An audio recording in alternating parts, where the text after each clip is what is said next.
कि इन चीज़ों के साथ हम लोगों की बेस बनती है। आप कहते होंगे इतनी सारी चीज़ें जस्ट बेस के लिए यूज़ होती है। प्राइलॉन के प्रोडक्ट्स काफ़ी थोड़े से एक्सपेंसिव होते हैं, तो फिर इस वजह से आप कोई भी नॉर्मल सी कंपनी का प्राइमर ले सकते हैं। एक बेस आपकी थोड़ी सी वाइटिश टोन पे चली जाएगी, एक थोड़ी सी स्किनी शेड पे चली जाएगी, तो वो फिर बहुत अजीब सा अनप्रोफेशनल सा काम लगता है।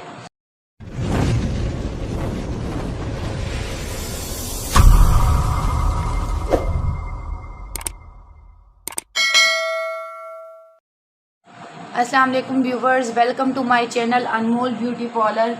अच्छा, जैसे कि आप देख सकते हैं कि मेरी पिछले वाली वीडियोस में मैंने आप लोगों को अपनी मैनीक्योर पेडिक्योर की वीडियो डाली थी कि मैनीक्योर पेडिक्योर किस तरीके से करते हैं, स्किन पॉलिश करने का तरीका बताते, यानी कि आपकी फेशियल की टोटल वीडियोस हम लोगों ने आपको दे दी हैं।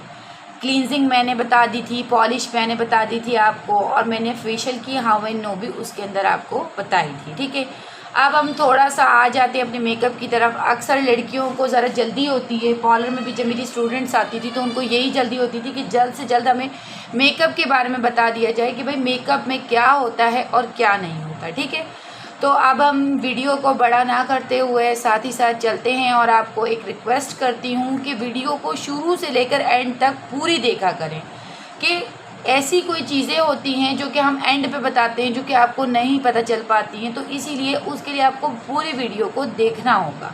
सही है, तो अब हम इसके साथ आगे बढ़ते हुए आपको बताते हैं कि इन चीज़ों के साथ हम लोगों की बेस बनती है। आप कहते होंगे इतनी सारी चीज़ें जस्ट बेस के लिए यूज़ होती हैं। जी, अगर आपने पार्लर वाली बेस बनानी है तो उनके लिए इन चीज़ों की ज़रूरत पड़ती है। इसमें कुछ फाउंडेशंस के शेड्स दूसरे हैं, कुछ दूसरे हैं।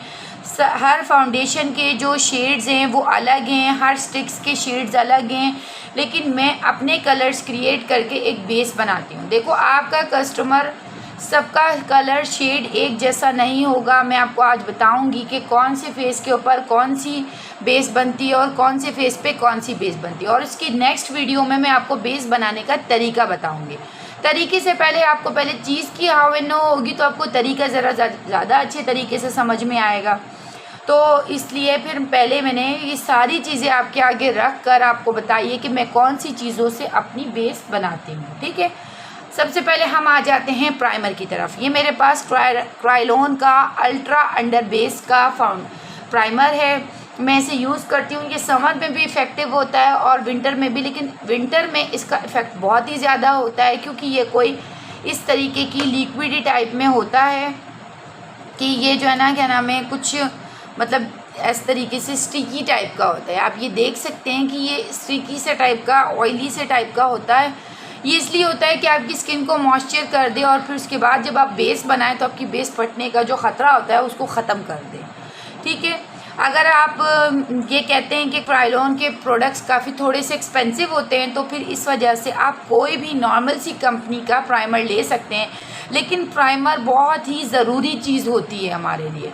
प्राइमर से आपकी बेस स्टेबल रहती है, आपकी बेस फटती नहीं है, आपकी पोर्स में से जो ऑयल जो है ना, मतलब रिसेंस होता है, उसमें ये कमी करता है, और यह आपको आपकी बेस को फटने के लिए आपकी स्किन को प्रोटेक्ट करता है। जब कोई चीज़ स्किन को प्रोटेक्ट करती है तो उसकी बेस बिल्कुल वैसी की वैसी रहती है। जब आपने नीचे कोई ऐसी तह लगाई ही नहीं हो जिससे आपकी स्किन ड्राई या ऑयली हो, और फिर वो आपकी बेस को, जाहिर सी बात है, फिर ख़राब ही करेगी ना, या तो ग्रे कर देगी या वहाँ से स्किप कर देगी। गर्मियों में स्किप होने का ख़तरा होता है, सर्दियों में ग्रे होने का ख़तरा होता है, और जिनकी बहुत ज़्यादा ड्राई होती है उनकी स्कैल्प यानी कि उभरी सी होती है, किसी किसी जगह पे अलग शेड दे रही होती है, किसी जगह पे अलग शेड दे रही होती है। उसकी यही वजह होती है कि प्राइमर नहीं लगा होता है, स्किन मॉइस्चर नहीं हुई होती है। सर्दियों में तो अक्सर हमारे साथ ऐसा भी हुआ है कि जब हम ये प्राइमर लगा भी दें उसके बावजूद भी उसका स्कैल्प इतना ज़्यादा ड्राई होता, मतलब उसकी स्किन इतनी ड्राई होती है कि उसका स्कैल्प ऐसे हल्के हल्के से उतरा हुआ सा होता है। तो मैं आपको ये साथ ही साथ बता दूं कि आप लोगों ने प्राइमर को लाजमन लगाना है। अगर कि फिर भी आपकी स्किन, देखिए आजकल के बहुत अच्छे अच्छे सीरम्स आए हुए हैं, आप कोई भी अच्छा सा सीरम लेके फिर उसके बाद वो सीरम लगाएं ताकि आपकी बेस को कोई मसला ना बने। ठीक है, सबसे पहले मैंने आपको प्राइमर के बारे में बताया कि प्राइमर लगाएंगे। आप किसी भी नॉर्मल से ब्रांड का, कोई भी ब्रांड ना हो, आप कोई भी प्राइमर ले सकते हैं। मिस रोज़ का ले लें आप प्राइमर, या किसी भी ब्रांड का प्राइमर ले सकते हैं। फिर उसके बाद हम चलते हैं प्राइमर के बाद नेक्स्ट प्रोडक्ट पे। प्राइमर के बाद हम लगाते हैं स्किन के ऊपर, हमारे किसी के दानों के निशान होते हैं, किसी के छाइयों के निशान होते हैं, या किसी के लिप्स हमने छोटे या बड़े करने होते हैं, तो वो हम लिप्स के एरियाज़ पे या दानों या छाइयों वाले निशान पे, किसी को डार्क सर्कल का प्रॉब्लम होता है, किसी को जो है ना कि हमें एजिंग्स का प्रॉब्लम होता है, जैसे एजिंग्स लाइन पड़ी होती हैं, थोड़ी सी एजड वुमेंस जब आ जाती हैं, तो उसके लिए हम ये ओरिएंटल यूज़ करते हैं। देखिए, ये ओरिएंटल यूज़ करने से ये होगा कि आपकी जो वो निशान वगैरह वो इससे छुप जाएंगे। जब वो इससे छुप जाएंगे तो आपकी बेस इक्वली बनेगी। अगर आपने ये नहीं लगाया और डायरेक्ट बेस अप्लाई कर दी तो बेस तो आपकी बन जाएगी, लेकिन वो टू टोन बेस होगी, यानी कि एक बेस आपकी थोड़ी सी वाइटिश टोन पे चली जाएगी, एक थोड़ी सी स्किनी शेड पे चली जाएगी, तो वो फिर बहुत अजीब सा अनप्रोफेशनल सा काम लगता है। उसके बाद नेक्स्ट हम चले जाते हैं ओरिएंटल की। मैंने एरियाज़ बता दिए कहाँ लगाने। अच्छा, ये ओरिएंटल बहुत सी पार्लर वाली है ना, फुल फेस पे यूज़ करती हैं। खुदारा प्लीज़ ये फुल फेस पे ना यूज़ किया करें, इससे आपकी बेस ब्लैक हो जाती है। अगर आप कितना भी फेयर शेड क्यों ना लगाएंगे, आपकी बेस ब्लैक हो जाएगी इससे, ठीक है। और सबसे बड़ी बात कि आजकल ये क्रायोलॉन की कॉपी बहुत ही ज़्यादा आ रही है, ठीक है। तो आप लोगों ने कॉपी पे ना जाना है, ठीक। आप ये कहेंगे हमने तो ये वाली स्टिक ली थी तो इसका रिज़ल्ट नहीं है, ये जो भी। देखिए, आप लोगों ने ओरिजिनल, अगर क्रायोलॉन के साथ ही चलना है, ब्रांड के साथ ही अपने पार्लर को चलाना है, तो फिर आप ओरिजिनल ब्रांड्स लें, ना कि आप उसकी कॉपी लें। बहुत आपको शॉप्स वाले ये कह देंगे ये फ़र्स्ट कॉपी है, ये बहुत ही ज़बरदस्त है, लेकिन मैं आपको यही कहूँगी कि इसकी ओरिजिनल आप जो इसकी अपनी आउटलेट्स होती हैं उन पे अवेलेबल होते हैं, जो बड़े मार्ट्स वगैरह होते हैं उन पे होती हैं, तो आप ये ले सकते हैं। अच्छा जी, मेरे पास ये सारे शेड्स क्रायोलॉन की स्टिक्स के अवेलेबल हैं। इसके अंदर मैं आपको बताती जाऊँगी साथ के साथ कि कौन सी स्किन पे कौन सा बेस लगता है। अच्छा, सबसे पहले मैं आपको बताती हूँ 45 के बारे में। 45 गंदुमी से सांवले रंगत के जो लोग होते हैं उनके ऊपर ये बनती है, लेकिन मैंने आज तक किसी को भी FS45 किसी को भी डायरेक्ट अप्लाई नहीं किया है। मैं इसके साथ, क्योंकि देखो हमारे पाकिस्तान में अगर कोई भी किसी पार्लर पे चला जाता है तो वो ये नहीं कहता कि मेरे स्किन के हिसाब से आप मुझे बेस बना दें। वो बोल ये रहा होता है, लेकिन वो चाह ये रहा होता है कि उसकी स्किन थोड़ी सी वाइट टोन पे जाए। देखिए, स्किन वाइट होती है, उनको फिर लगता है कि हाँ जी पार्लर से करवाया है तो हमें उसने बड़ा ऐसा वाइट सी बेस बनाई है। तो इसी वजह से मैं जस्ट FS45 किसी को भी नहीं लगाती हूँ। उसके साथ मैं ज़रूर दूसरा शेड मिक्स करती हूँ। साथ ही साथ जो मैं शेड मिक्स करूँगी इसके साथ वो भी बताती रहूँगी कि इसके साथ मैं ज़्यादातर आइवरी और F1 यूज़ करती हूँ। देखिए, आइवरी और F1 में ये फ़र्क है ना कि आइवरी फेयर टोन वालों के लिए होती है और F1 जो होती है वो भी फेयर वालों के लिए होती है, लेकिन वो थोड़ा येलो शेड में होती है। तो वो येलो शेड वाला 45 के साथ बड़ा ज़बरदस्त सा मिक्सचर बन जाता है, तो इसकी बेस बड़ी ज़बरदस्त बनती है। और कभी कभार तो मैं ये तीनों शेड्स मिक्स करके एक बेस बनाती हूँ। तीनों शेड देखिए, जब आप स्किन के हिसाब से एग्जैक्ट बेस बना के देंगे कस्टमर को तो कस्टमर भी आपसे खुश होगा, ठीक है। तो इंशाल्लाह आप लोगों को आहिस्ता आहिस्ता करके सारे शेड्स की अवेयरनेस हो जाएगी कि कौन सा शेड किस तरीके से लगता है और कौन सा शेड कहाँ लगता है, और मतलब कहाँ ये वाले शेड स्किन मतलब उन पे इस्तेमाल नहीं होता है स्किन पे, और किन वाले स्किन पे इस्तेमाल होता है ये चीज़ें, ठीक है। अच्छा जी, अब मैंने आपको इन लोगों की बताई, पहले मैंने आपको बताया 45 के बारे में, फिर अब उसके बाद आपको बता देती हूँ F1 के बारे में। देखिए, F1 और ये दोनों फेयर लोगों पे इस्तेमाल होते हैं, ठीक है।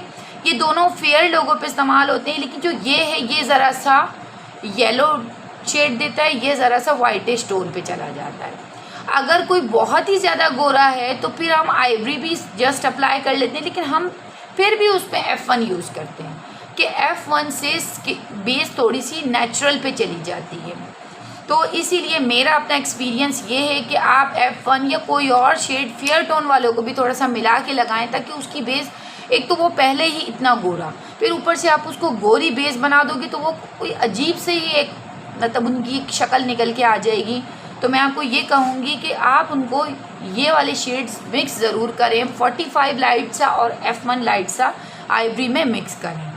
अच्छा जी, अब उसके बाद हम आ जाते हैं F1 की तरफ। F1 का तो आपको पता इतना चल ही गया होगा कि F1 वाला जो शेड हमारा होता है वो हम इस्तेमाल करते हैं अपने उन लोगों के ऊपर जिन लोगों के फेयर टोन्स होते हैं लेकिन थोड़ी सी स्किन येलो सी होती है। किसी किसी की टोटल वाइट होती है, किसी किसी की स्किन वाइट होती है लेकिन थोड़ी सी येलो सी होती है। ये किसी का मतलब नॉर्मल सा फेस होता है, यानी बहुत ज़्यादा गोरा भी नहीं होता और बहुत ज़्यादा मतलब बहुत ज़्यादा गोरों में भी नहीं आता और बहुत ज़्यादा कालों में भी नहीं आता। गंदूमी सा कह लो उसको, गंदूमी से थोड़ा सा डार्क सा शेड होता है। फॉर एग्ज़ाम्पल मेरा ले लो, आई एम नॉट बहुत ज़्यादा वाइट, ठीक है, मैं हूँ गंदूमी से कलर की, तो इस हिसाब से मेरे हाथ के ऊपर F1 के साथ 45 लाइट सा मिक्स होगा और F1 यूज़ होगी। तो F1 मेरे ऊपर ज़्यादा सूट करेगी बमा आइवरी की। आइवरी भी हम उसमें ऐड कर सकते हैं लेकिन इसकी क्वांटिटी कम रख के, इसकी थोड़ी सी ज़्यादा रख के तो हम बेस बनाएंगे। अच्छा जी, तो फिर इस वजह से हम लोग इन शेड्स को ज़रा मिक्स करके F1 कभी भी आपने किसी को भी अकेला नहीं लगाना।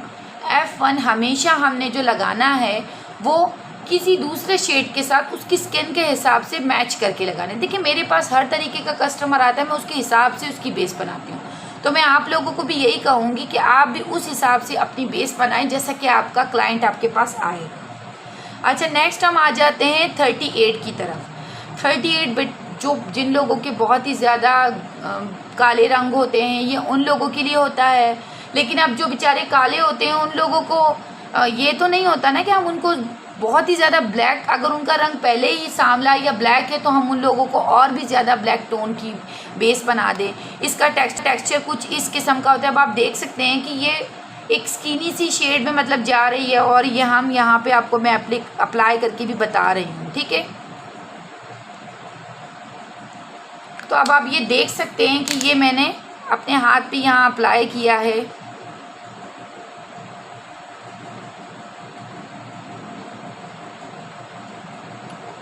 ये देख सकते हैं आप।